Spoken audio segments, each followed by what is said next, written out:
Ati Kamanyola tombe. Kamanyola tombe. Tombe. Niho duhagaze. Aha niho duhagaze. Nisoba twisubi kanisa rya twirwaneho ije gushima Imana ko Kamanyola iri mu maboko meza. Ashimwe Yesu wazanye twirwaneho Kamanyola kandi agatsinda Satana kagara. Cyane. Avuga amategeko kuzuba. Ariko nicyo gihe azakora. Asanga azakora mu aho bagenda yari wo mwahuye. Turashima Imana ko Kamanyola iri mu maboko meza ya twirwaneho. Turashima Imana ko abaturage bafite amahoro. Na M23. AFC twirwaneho M23. Mwabona ko rero turi dore. Ibise navyo abantu banzebere bahumirize batitire ngo bapfukame ngo bazabere ko ngo bama bavuga ngo ni batwereke dore niho tuzi Kamanyola irimwo basaza bacu twaguwe neza kandi nimba hari ikintu gishimishije no kubona umunyamurenge muri Kamanyola amadubu turi muri Kamanyola emwe basha mwitware neza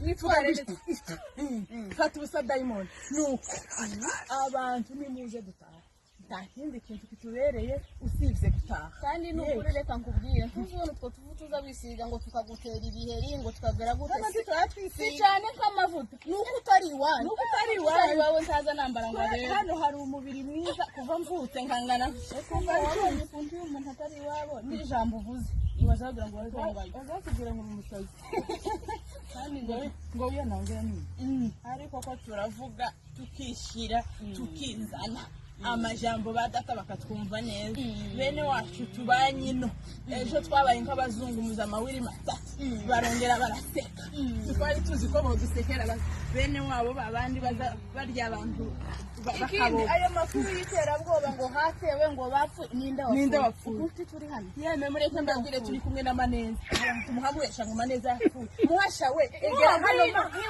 twambere babitse nakora kubikagu abaje bafashe ubwoba ngo abantu ngo bapfuye muhasha yapfuye ufashe ubusa wongereho ubusa n'abana babafata ubusa sikurabagira umuntu wo kugira abana wafata ubusa kuri rizo